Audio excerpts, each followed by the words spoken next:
Kello on 7 aamulla. Mulla on vähän tylsä, niin mä voisin lähteä seikkailulle. Siis en tiedä varmaan. Ehkä en tiedä miten ihan voisi tehdä, mutta mä kirjoitan nopeasti lapun, että mä lähden seikkailulle. Noin. Joo, mä laitan 8, koska mulla meni tuntinen kirjoittamisesta. Mutta kumminkin, ihan sama kumminkin. Niin mä lähden seikkailulle.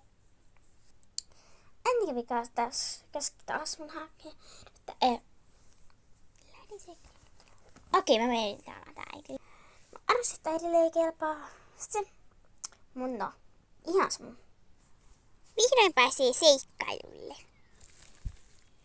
Hetkinen. Mä unohdin eväät. Mut mä en enää vihin mennä takaisin. Mitä mä nyt teen? No, mä hankin mustikoita. Ei niitä ole vielä! Mitä mä nyt teen?